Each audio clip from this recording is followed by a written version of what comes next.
What is up, gentlemen? Long time no talk. I haven't seen you since the day of GM meetings, and you haven't seen my face since, well, since I showed us what the draft should have been like nearly 60 days ago, 2 months. I don't even know. It's boggling my mind. It's been so long since I've seen you guys and I've talked about baseball. I'm just getting the shakes. It's just killing me. So that's why I had to bring it back today. Had to come on back with it. Had to show you guys something I know you're going to appreciate. Not even show you guys, just bring to you something to get us thinking about baseball, get us eager about baseball. Because it's up to these owners and players. I got a bad feeling about this as of now. So, just like the players, I don't want anybody digging with my money, so I understand where they're coming from. Owners got plenty of cash. It's almost like a parent kid, like, hey, Mom, let me get some more allowance. We ain't got any. Oh, you're driving a sweet new Escalade, though. Doesn't make any sense. So, other than that, if you want to break it down to the parent-child analogy, teacher-student, it doesn't matter what it is, but it's quite upsetting right now that we can't come to some sort of accord. I mean, just frustrating. So let's get that out of the way. Let's end the negativity. We already had some cheers going back and forth today. We ain't here to talk about that. We're here to talk about Basington ball of the fantasy world, a.k.a. fantasy baseball, a.k.a. the BFFL, a.k.a. the best time that 12 sorry sacks of shiz can have together. So, today I'm going to bring you a whole new, I'm going to say like masterpiece, but it's not quite a masterpiece, maybe just a piece that's decent. It's like a decent piece. I don't know. We'll see how it goes. See how my faithful viewers out there really like where we're going with this.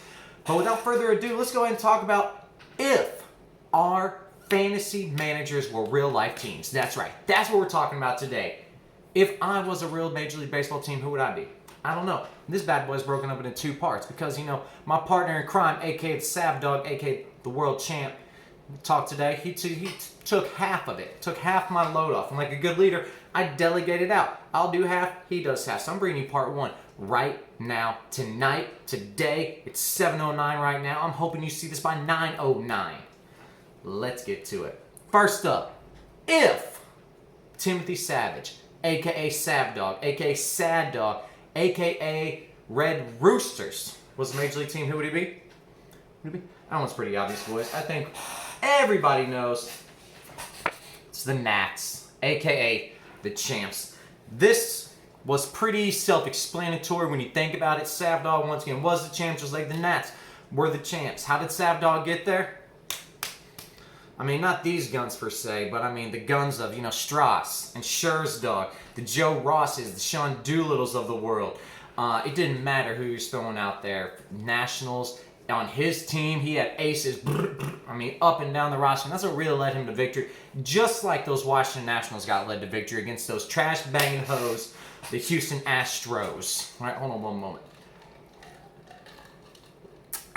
Go Gators.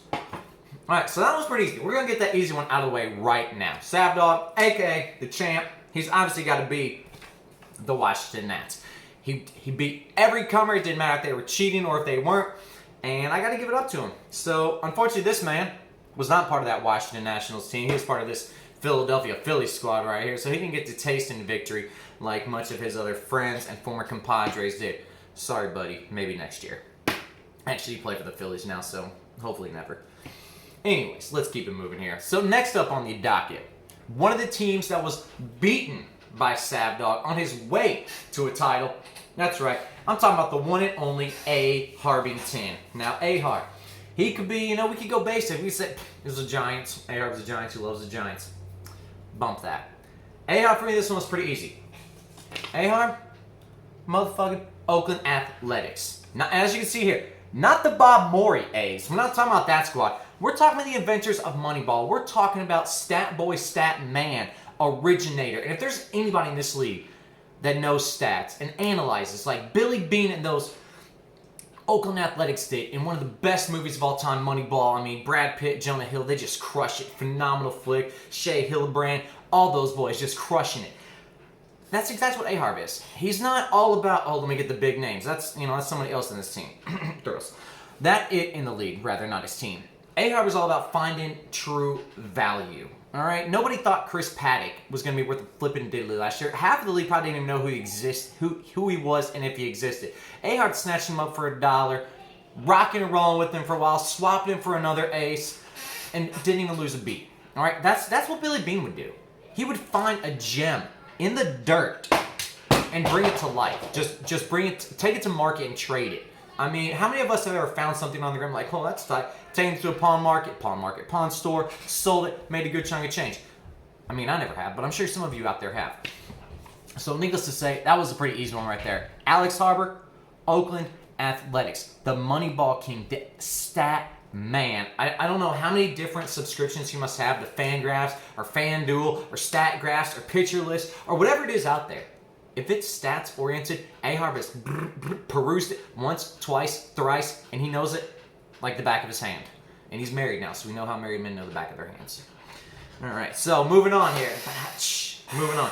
Our next player, one of our, not a legacy member per se, because that's just a save for a select few. On the cusp of legacy, though, and no doubt a true BFFL for life. I mean, if the summer trip didn't make you a BFFL for life, nothing will. So next up, we're going to talk about Rymart. Rymart, at first I wanted to make you the St. Louis Cardinals. I knew you're from the Lou. You know, made some sense right there. Red beard, red birds. I wanted to play off of that a little bit. But then the more I thought about it, the Cardinals have won a World Series in their lifetime. Unfortunately, you have not yet. But you're usually very competitive. So that's why I'm going to make you and this is going to hurt a lot of us to read this, Los Bravos. For those of you that are non-Spanish speakers, that means the Braves. And I even put ATL Braves right there in case some of you might not have known where the Braves are located, what city or something like that. They're the Atlanta Braves. Rymart, you've obviously got to be the Braves, man. You are a team that, I mean, when you walk into a series, you're like, this is going to be tough. You know, when people come to play the Braves now, it's no cakewalk. They know they're going to get hammered with the hitters like Acuna and Freddie and Dansby and Nick Markakis and maybe Marcell Ozuna this year if there's a season. And the pitching's not going to be terrible, but I mean, it's not going to be early, 2000s, late 90s where the Braves are just gunning for you. But the sad part is, when you get to the playoffs, you're going to beat Rymart. You know something is going to happen. He's not going to be able to take it all the way to the championship, much like our Braves haven't done since 1995, and it just pains us. Most of us, if I asked you right now when was the last time they won a series, we wouldn't even know. I don't know if I even lived in Georgia when the Braves last won a meaningful playoff series. So that lets you know. So that's what I kind of think about Rymart. Great squad. I mean, regular season, he's going to be in the playoffs. Regular season, he's going to be right on your dingle all week long in a matchup that's just back and forth if he doesn't just totally throttle you 13-4 or something like that, which has happened to yours truly. But like I said, playoff time rolls around. Good players don't turn up to the good results that we're looking for, especially here in Atlanta. So Rymart, I'm making you the Atlanta Braves, my friend. So have fun with that moniker. Just know it's respect and disrespect. It's almost like a backhanded compliment. Hey, you're the Braves. They don't win shiz. All right, so we'll go ahead and take care of Rymart right there with the Atlanta Braves reference. All of us Braves fans at home, I know I'm patting my heart with a Phillies jersey on, but we know Braves born and bred. Not born, but Braves bred. All right, next up here, we're going to go from a team that consistently is quality and makes the playoffs to a team that is, well, the opposite of that. And we're going to talk about Pittsburgh Pirates and Austin Snead. Arr, matey. Because that's about all I can think about when I think about the Pirates now. There's not one damn good player on that team anymore. There's not one player that they have kept that they should have kept. And it's just got to be heartbreaking to be a Pittsburgh Pirates fan right now. So that means, Snead, it's heartbreaking to just be affiliated and be painstakingly involved in the day-to-day operations of owning your fantasy team. Quick question. Does anyone out there have an idea of any of the players that Pittsburgh has traded away in the past 2 years? I'm hearing some good answers out there. Good thoughts? Yeah, keep them coming. Couple more seconds.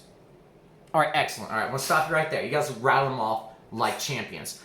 In case you were stifled by that question, these are some of the players that Pittsburgh has traded away, a.k.a. Snead style. Tyler Glasnow. He's pretty good. Austin Meadows. He's pretty good. Jordan Lyles. Now you're probably thinking, Thrills, get the hell out of here with that. But, he was serviceable for Pittsburgh and Milwaukee when he was there. So, he wasn't total trash. Starling Marte traded away. Some of us have already forgotten that he's a Diamondback now, no longer a Pittsburgh Pirate. Corey Dickface, a.k.a. Corey Dickerson, traded away. Those are 5 players, I mean really 4 players if we're going to be precise, that should be in Pittsburgh's everyday lineup helping them win 75 to 85 games a year. But instead, they were traded away for reasons that are financial. Like when we look at Austin, he's making trades for reasons. They weren't helping me win. Well, they weren't helping you. They weren't the reason you were losing. In Pittsburgh, these guys weren't the reason your squad wasn't making the playoffs every year.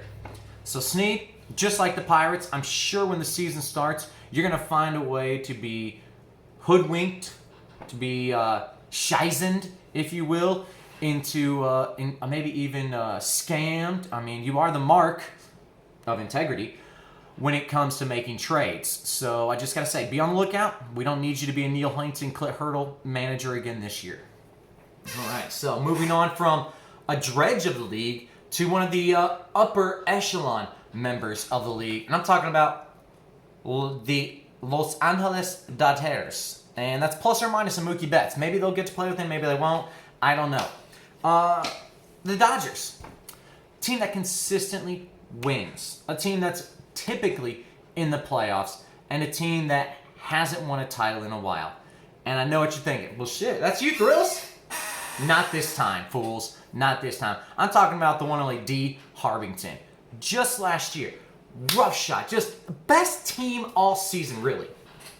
What does he have to show for it? Nothing. Not one thing. A little silver medal in his Yahoo trophy case. Just like the Dodgers. Got not one damn thing to show for their past World Series appearances. They're sitting there with their thumbs up their butt. And it's unfortunate. And D. Harb, I know he's won a title recently as the Bionic Loizas. But much like myself, that's living in yesteryear. That is old school. And the Dodgers, their last title, I mean, I think Tommy Lasorda was still rocking a size 34 waistband. And if you look at Tommy now, you're going to know that's been a minute. All right, so D-Harb, as the Dodgers, we know what we had to face every single matchup that we're going to play against you. It's going to be grit. It's going to be tooth and nails fighting. Going to be trying to make last-second moves to kind of, out-manage you.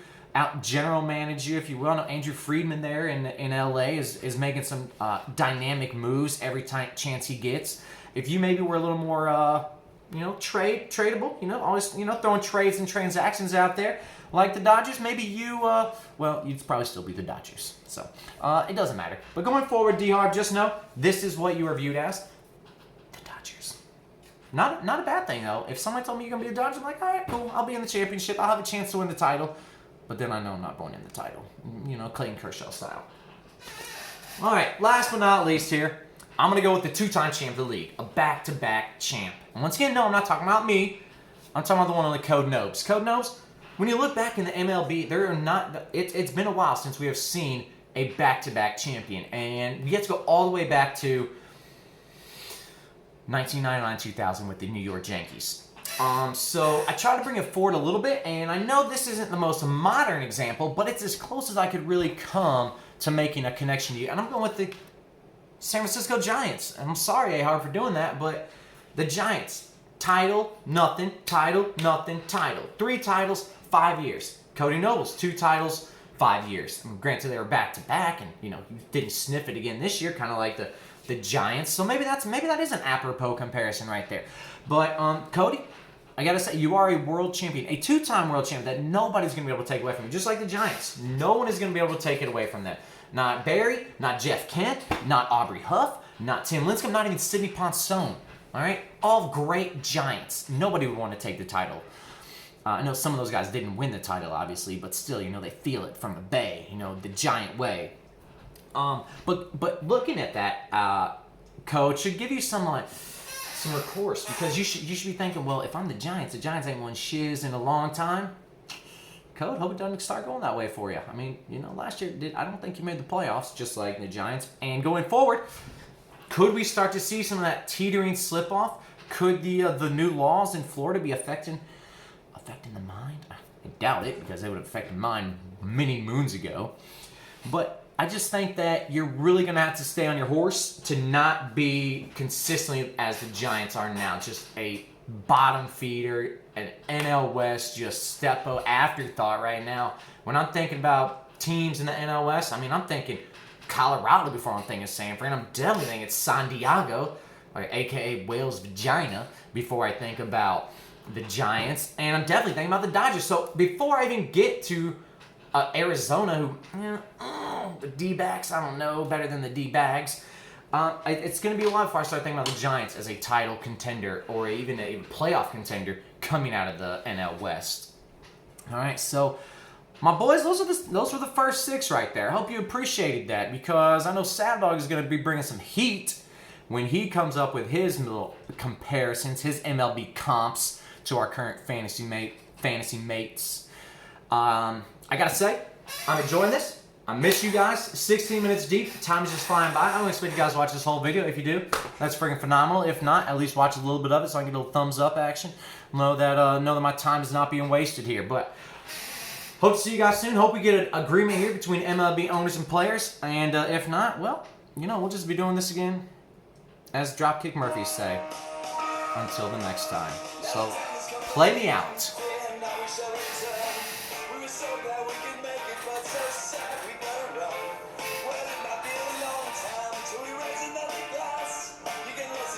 Next time, we'll have ourselves a laugh. Yeah,